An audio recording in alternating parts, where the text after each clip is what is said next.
Ladies and gentlemen, my name is Mark Jerkins. I'm the Vice President of TMR Creative. I'm here as well with my President of the agency, Donovan Tinsley, and we are very proud to be a part of this incredible event. We're here to introduce the 420 LXF. This is Scout's flagship. It's also the fleet leader of the LXF series, and this is arguably the most important debut that Scout has ever done. This rivals the first debut that Steve ever had when he took the 14, 15, and 17-foot holes down to the Atlanta show 25 years ago. I started to say this boat has been 3 years in the making, and it has, but it's been a lot longer than that. We've actually been 25 years of history, talent, expertise, experience, and it actually goes beyond 25 years from a man's dream to start this company. What you're about to see is the culmination of Steve's mind, his hands, and his son, Stevie Potts' mind and hands on every inch of this boat. There's going to be some incredible innovations that we're going to unveil as well. So without further ado, I would love to introduce the President and CEO and founder of Scout Boats, Steve Potts.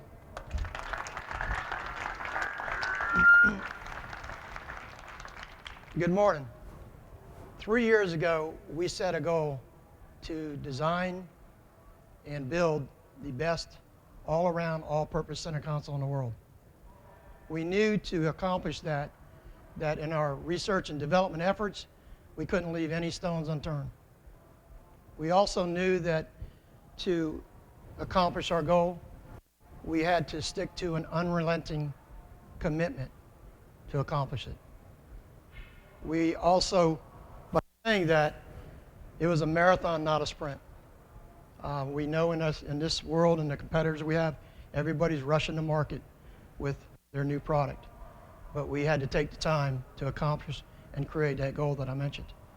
Part of the development of this was really my son's job. He's our vice president of research and development and the designer of really all the LXF series. Stevie is very much like me. We have a very simple philosophy in R&D. Every new model we design, we want to create something that doesn't exist in the marketplace. And I can also say that we never will think that we're better than our competitors, because we never would be. So we're very humble about what we do. Stevie is, I'm very honored that he's made a decision to follow in my footsteps, but I'm especially proud of the fact that the impression he's made in his footsteps are greater than what I ever dreamed. So without further ado, I'll introduce to you the 420 LXF.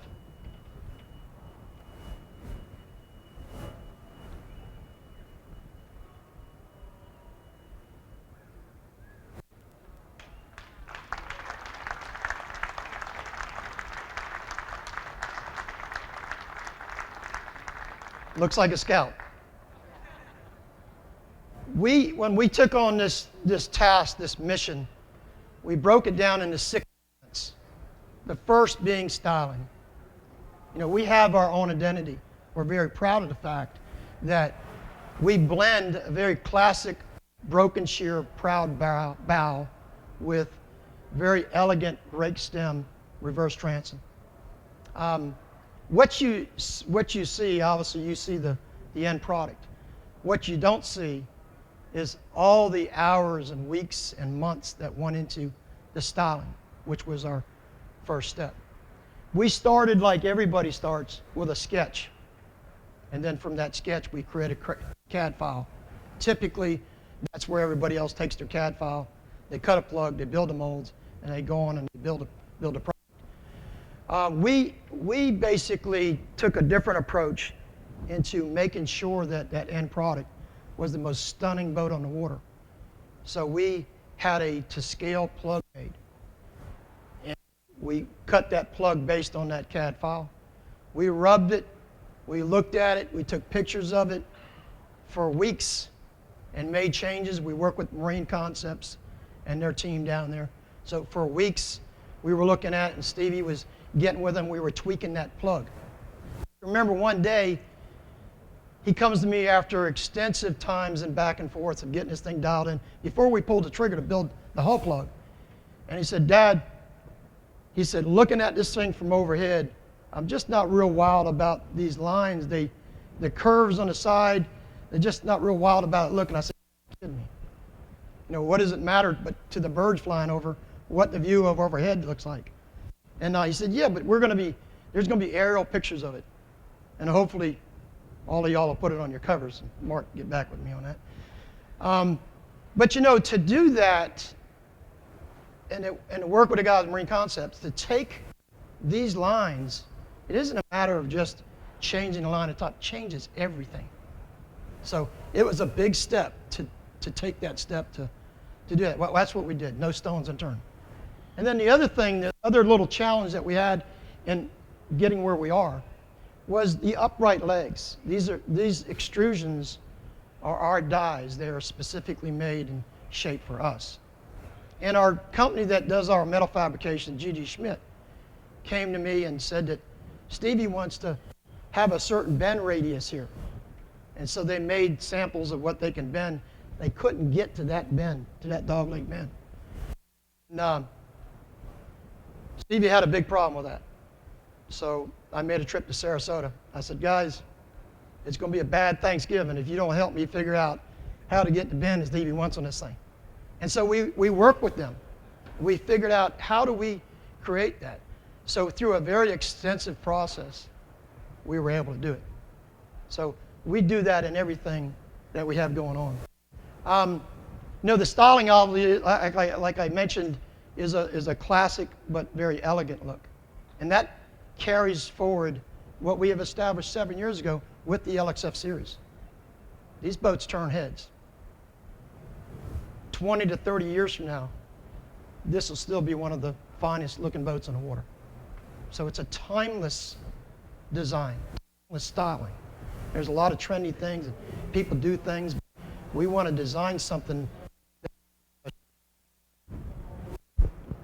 The second element of the 6 was performance. And one of the things that we knew in our research was in this luxury center console fishing all-purpose boats, there didn't seem to be a lot of emphasis by many of our competitors with performance, high performance. And we feel as though in the world of this type consumer, automobile, plane, or anything else, there's a high emphasis on how it performs. So we knew that we had to do something with the running surface. We had help from my good friends at Fountain Power Boats. We don't build race boats, but let the record speak for themselves. They obviously know more about running surfaces than anybody. Benny Robinson and I, which works with Reggie, go back 40 years in the racing days. So Ben Robinson worked with Stevie on a 350 running surface. They also came down, Reggie came down, Kenny Adams came down, the whole team came down on their own dime and spent weeks and hours teaching Stevie and going over the blueprint of what they know they've created over many, many years of working with boats and how they perform, shared all that information with them. We actually went on the water, and they provided some boats for us to run, to understand what the off-throttle characteristics. We know they go fast, but what do they feel like in all the other characteristics? So we went through that process as we were developing and doing the plug work and the styling. And I guess weeks or so went by, and one day I called Reggie. I said, Reggie, what gives? You know, why are you spending so much time with us and helping us out? What do you want? You know, and he said, Steve, he said, I've just about done it all in my life.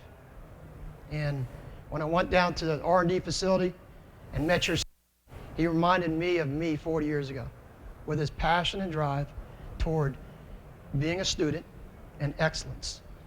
And that impresses me. And I want to do everything I can do to help you. So in a year from now, if Stevie's dressed in black with black dye here, you know he drank Reggie's Kool-Aid. But fine individual. I cannot thank thank that team enough for what they helped us with. Not only this model, but many other models. The third element was construction. We knew that to build a loaded boat of nearly 12 tons, that there'd be cowboys running this boat. These motors will probably hit rev limiters at 60 plus miles an hour in 6, 7, 8 foot seas. We know that. I wish it didn't happen, but we know that. So we started working with Comp 1 and Vector Ply and designing a structure that was bulletproof.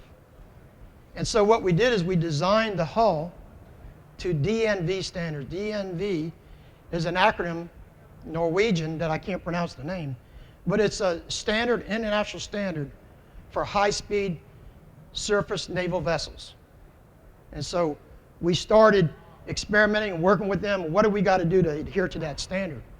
We built well over 20 test panels of every formula that you can think of in combinations of every type of composite you can think of. We still have them on a roof today. Two things we wanted was something that had structural integrity and had a Class A finish. What we ended up settling on is an epoxy-infused hull. We also epoxy-infuse many of the other parts. And it also gives us a Class A finish. We happen to sell a lot of black hulls. That's sort of one of our trademarks from years ago when we first introduced it here. And the structure that we ended up with is perfect for this type boat and what it's going to be put through. The fourth element was engineering. In following with what we as a brand has introduced to our industry of digital wiring, digital switching, and in combination working with Garmin and having an integrated boat that consumers demand and expect today. You know, we did that 2 years ago, and we were one of the leaders in that direction. As you look around this hall, there's going to be probably a number of other companies that also has been forced to do that. We worked with MDI. We had a lot of vendors that worked with us. Too many to mention, but the one individual that I would like to share my debt of gratitude with is Brian Robinson with MDI. He has literally lived at Scout for 3 weeks. I'm talking about lived there. Our factory that builds an area that we were building and engineering this, the alarm system hasn't been on for 3 weeks because it's been running continuously, night shift, day shift, to get these boats done. Brian was a big part of that. We knew that when to have the best in the world, that the nature of this market is how can it be highly custom? Because we have to be able to customize a production boat. We came up with a very clever way of engineering a center or a systems room. We have a systems room in the Lazarette. We have one here. I can't describe to you the image that it makes. When you see it, you'll be blown away with how it's designed. We also know that a lot of consumers still have a little apprehension about, you know, this new technology and can I fix it? Is it reliable? Can I diagnose things? And with this system that we created, it can quickly be diagnosed and it has redundancy built in it. It's where we're headed. So it's a glimpse of the future when you see this. The fifth element is the features. We knew that the interior of this boat is as elegant as a private jet. We have an enclosed head with an enclosed shower. We have a high-end table that's in it that our friends at Release Marine builds for us. We have a lot of other features on the boat with the helm. We have this boat 57 inches of touchscreen control of the boat, not only navigation, but also the boat systems. The transom of the boat doesn't have a splash well. We have a 1/4-inch stainless steel, polished stainless steel bracket that will structurally hang the motors. Makes it very clean, and again, a lot of the things that I'm describing to you, you have to see it. I can't put in words the wow factor. The sixth element to this mission that we went on, I would describe to you this way. Imagine leaving your dock in the morning with your family and friends and going to your favorite fishing destination, diving destination, snorkeling, restaurant, whatever you would go to. And while you're running there, you've turned more heads than any other boat on the water because of the stunning beauty of the boat in the water and the fact that you're passing most of the people on the water. So they're turning their head trying to figure out who just went by. Imagine leaving in the morning and going to your favorite social gathering place, sandbar, beach somewhere. Every community has boating destination that people just hang out and socialize. So you go to that destination, you power down your over 1,000 horsepower, you engage your Helmmaster joystick, you maneuver the boat in the tightest places. Everybody knows and sees what's there. Again, you're turning more heads than anything else that's out there. You've positioned the boat, you push the button, you drop the windlass, and you are the envy of thousands of boaters. You've arrived. Not yet.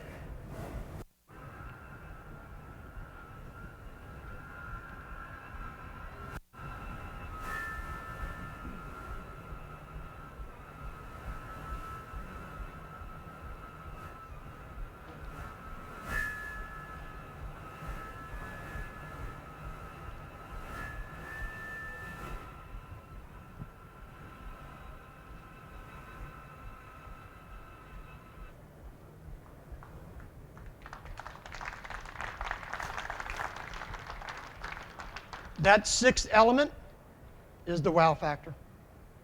We've always paid a lot of attention to that. Every design we come out with, we got to have 3 wows.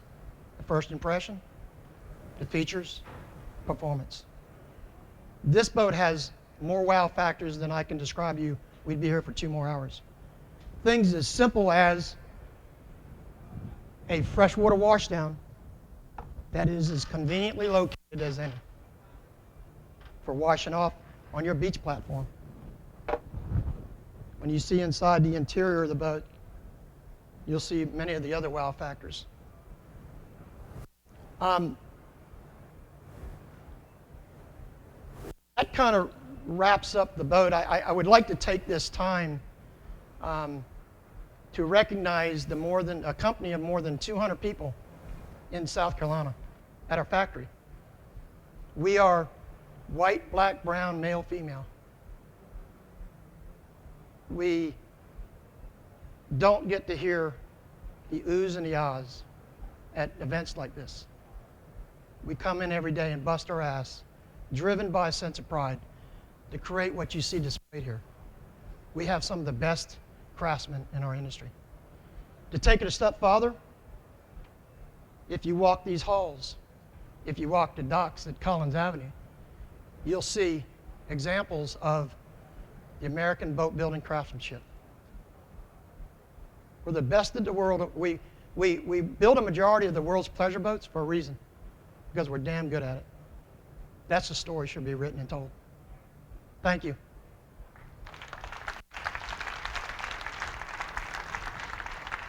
Mark, you want to?